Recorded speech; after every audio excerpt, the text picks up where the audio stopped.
Welcome back to On Right Podcast. Here you have Elijah alongside Grant. Gonna dive into another episode. Michigan football running in full force.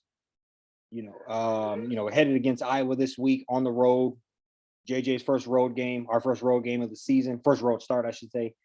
I guess I'll just throw it over to you. Kind of initial thoughts. Yeah, Keys to victories, key to sneaking out of there. yeah. No, I agree. So there are keys to sneaking out of there, get out of there unscathed. I think one of the biggest things is you just hope that JJ is able to sit down, look at some film this week, kind of correct some of the mistakes. Just kind of button up a couple of things on his end. Played decent last week, but it's just kind of a different test. We know how Iowa operates. They're like top five teams are 1-6 there in the last like 10 years. I mean, they've knocked off like everybody in the conference you can think of. Just want to do what we can to come out of there. But I do feel like, the defense, hopefully, they look to just let some guys kind of figure out who's going to be the guys to really be in there and just really getting after these tackles. I saw a couple articles with it, Derek Moore and Ayabi. Those two are going to end up, get a little bit more playing time in this game, or as they start to kind of shore that D line up. But yeah, they gotta be, they gotta get to the quarterback.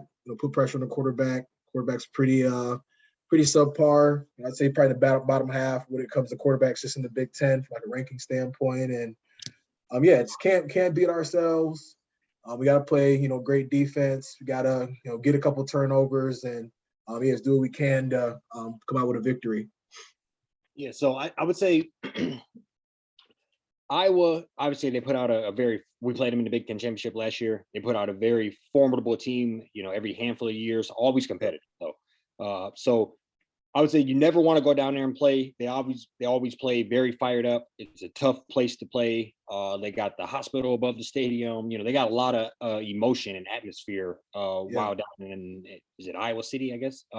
So I would say all of that being said, the ball is on our court as far as we control our destiny. We are the better team, and you have to weather the storm. I'm sure that defense is going to come out fired up. I'm sure the crowd is going to be ready, and they're looking at it as, okay, we came out, what they put up, like 7 points the first week or 5 or something, some crazy amount. So I would say they're looking to kind of right the ship, and if we can knock off Michigan at home, this puts us on the map. We're instantly in play as far as a legit Big Ten team. And I would say that's kind of what their motivation is. They're thinking young JJ coming here. They can't run Blake Corum 30 times again. This is all probably what they're thinking from their side. But I still say the ball is on, we're in control as far as the better squad. We can run I think JJ shows that he has extreme arm talent. Mm-hmm. And he has hit some amazing passes so far this year.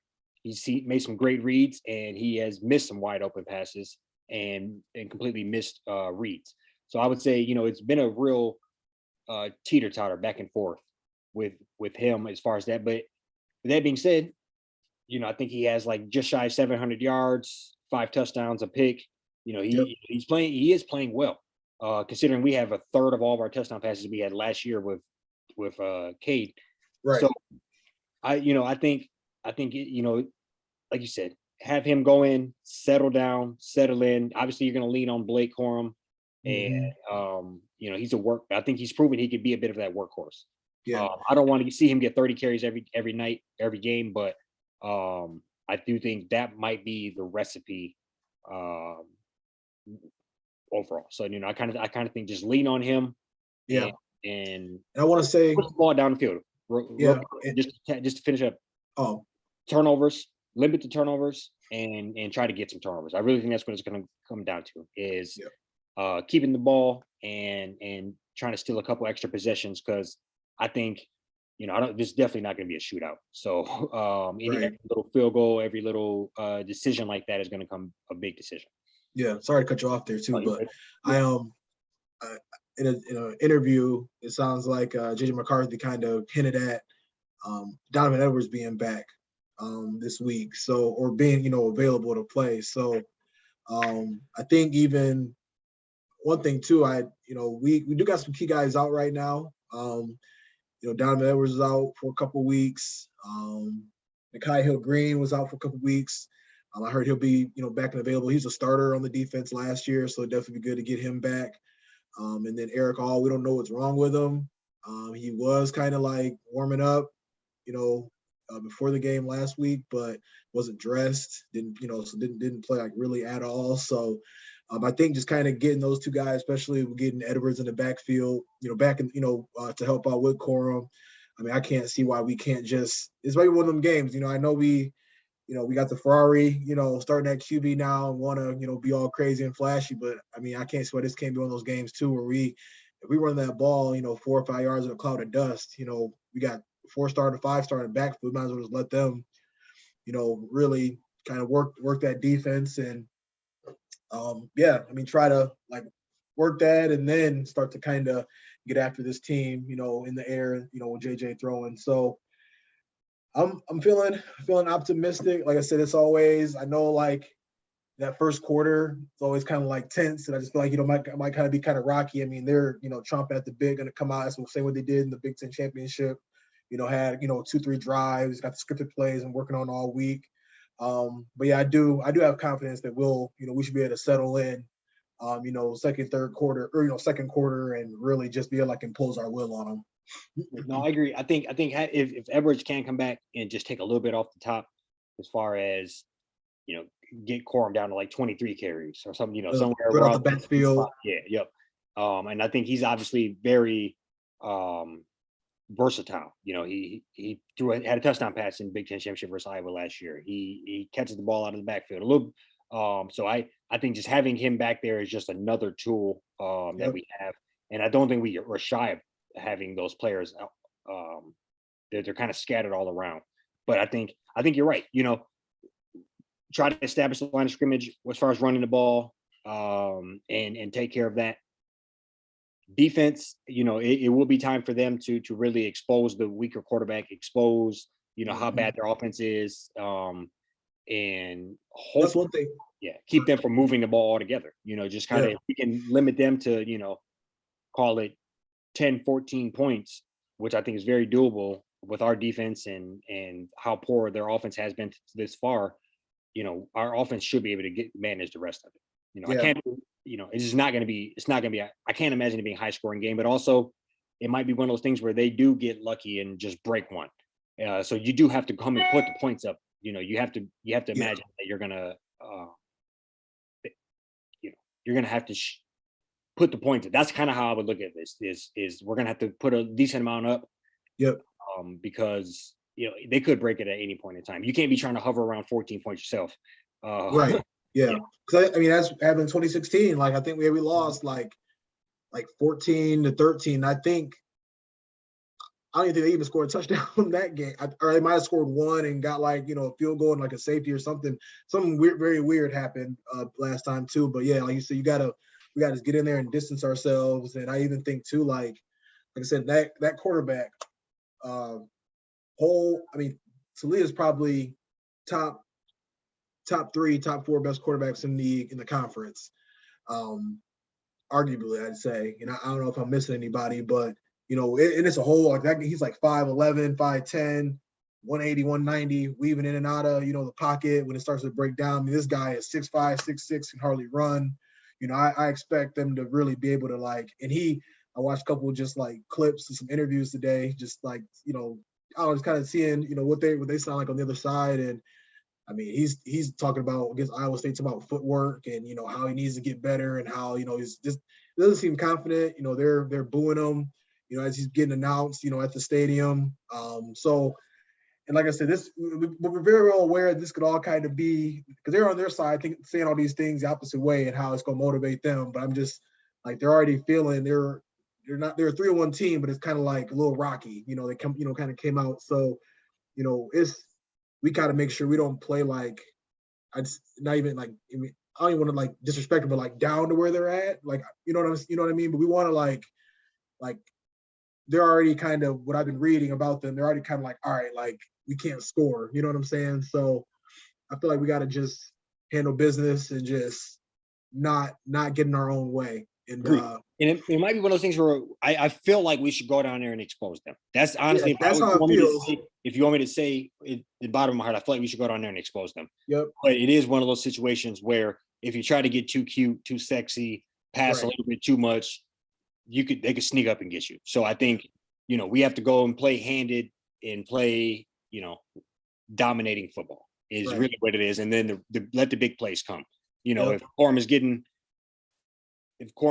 5.5 yards a pop and Bring in Edwards. so yeah, no, for sure. Bring in, about? and then also on top of that, that play action will come. Them big plays will come if you put in the dirty work in the ground games. That's honestly what I want to say. But it is one of those things where, because I do think it's going to be a gritty game, a turnover or two, a costly interception or fumble or whatever the case may be, you can be on the hook real quick. So I do think, we just got to go play dominating football, but not try to get too cute. I think put them points up, get in the driver's seat, and let the defense tee off. That's the optimal where right game plan. Yeah, I hope. Yeah, like you hit it right on the head. I mean, I feel like defense, they got to kind of set the tone. You got a sophomore, coming in first road game in Big Ten. Come down there and get the turnover.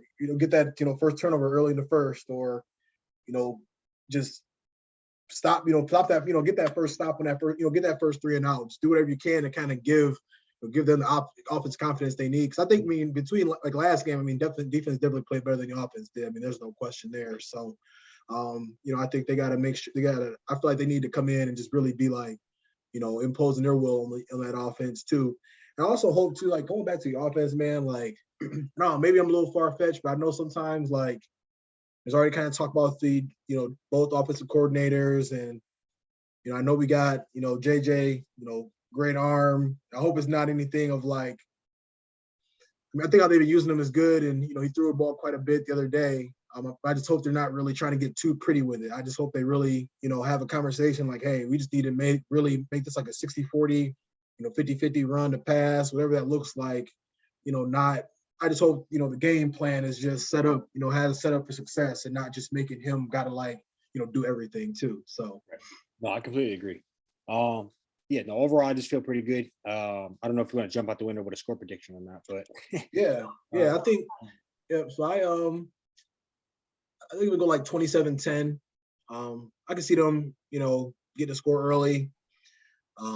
But then, we really settle in. I'd say we get a couple touchdowns. Unfortunately, probably getting the red zone a couple times, and maybe not getting the end zone if we need to. We got one of the best kickers in the conference to knock a couple through for us, and I think we just kind of shut their water off on offense and really make it to where they just give them the ball pretty much back to us. That's my thoughts. What about you? So I similar ballpark. What I hope and what may happen are obviously two different conflicting things, but right. I think I'm settling somewhere like 31-14, 31-17. Okay. If something happens somewhere in there, I do agree. I think they're probably going to sneak one out on us, and then hopefully we can, just lock in. And where it's one of those things where we're in the driver's seat the whole time, but maybe maybe one or two, times the levee breaks. So yeah, absolutely. So because just kind of shift gears here. Go to the pros. So with the Lions, they got Seattle. They're at home this weekend. So far, they're a touchdown favorite. So that I'm kind of surprised at that. I feel like I watched Seattle a couple of different times this year already, and I don't know, they're not as bad as everybody thinks they may be. So I think coming off of last week, be really curious to see how Detroit responds. Just lost, our best safety for the year. DeAndre Swift's probably going to be out. Amon St. Brown should play. But coming in off of a pretty tough loss, lost some guys in the process. Just want to see what your thoughts are on how things may go down this weekend. We're definitely coming in wounded. We're coming in wounded, a little beat up. We'll see how mentally beat up and exhausted they are, but I would say it's kind of that weird part of the year where, the fans are starting to get a little restless. People feel like you're making boneheaded mistakes. People are calling out the coach. People are calling out players like Owarrior. I did think it's kind of, it's getting a little bad. Just being honest, they're extremely beat up across the board. I seen on Twitter like a list of players not practicing. Obviously, it doesn't mean they might not necessarily play, but it was a good 15 deep not practicing today. So I think that's tough when you got a 53-man roster and 25-30%, are on the sidelines or ice packs. So I think I don't know. I agree. You can't. I don't know if you ever fully trust him, but Geno Smith seems to be playing fairly well. Seems like he wants to try to hang around the league another year or so. So he's putting up playing some decent football. Yeah. So I would say it's a game where I feel like they should go out and win. Probably in a fairly close game. Yeah. But it's one of those things where seeing how beat up you are, and now this time of year where teams are getting familiarized with what you're doing. And now you're trying to run familiar plays with second and third string players across the board. I think so. It's one of those times where Seahawks could come in the building and get you for sure. So it's one of those things where I kind of feel like it'll be a close game either way, and I'm hoping that maybe a player or two step up and make a big play, but I think it's right on the fence. It's kind of hard for me to say overall. Right. I think too, just an interesting thing about them. So they beat Seattle first game of the season. Got blown out by San Fran. And then San Fran and Denver played this past week, and they both looked horrible. So it's like we don't really know like what Seattle really even is. You know what I mean? So like, and then they ended up losing Atlanta on like a last second interception, and Atlanta gave the Saints everything so that's what obviously that's the NFL. That's kind of how things go. But like, I mean, I don't even understand us being like that heavy of a favorite. I mean, that's quite a bit. Got to put quite a bit of points in the NFL. So like, I mean, Pete Carroll always has a game plan. I'm sure like we definitely got some issues in our secondary. Got some guys gonna be banged up and be out. So they're definitely gonna probably key in on the secondary and that defense, because that's really been our Achilles heel up to this point. We like top 5 in every scoring category, but we bottom 5 in every defensive category pretty much. So I think it's gonna be just a response thing. I mean, this is like for Campbell, he had a lot of heartbreaking losses last year, and still kind of had trouble. Kind of obviously didn't win a game until December. So like, I just feel like I'll be real curious to see how they kind of respond from this and coming back and just got guys out, and roster's not that deep either. So we're definitely gonna be feeling that Tracy Walker loss for sure, and Swift. I mean, being out a few weeks. I mean, that's pretty detrimental as well. Yeah, no, I mean, your Swift is your guy. I mean, what do you have? Like 140 yards on the ground first week. Had like a good 50-60 yard scamper versus week 2. I mean, he's one of the more exciting backs, one of the better backs in the league. And so obviously losing him is heartbreaking. And I just think it's one of those things where, I think we said it when James was on. It's everybody. We were talking about teams being beat up and capitalizing on it, because the injuries are going to come. It's the NFL. Your team is going to get beat up at some point. You're going to lose a key player at some point. So you have to steal those early victories, or when other people are beat up. Those are all just kind of badges that you pick up along the way that get you to the playoffs. Not making dumb decisions and costing yourself the game, or 3 points before half, and then losing by 3. Not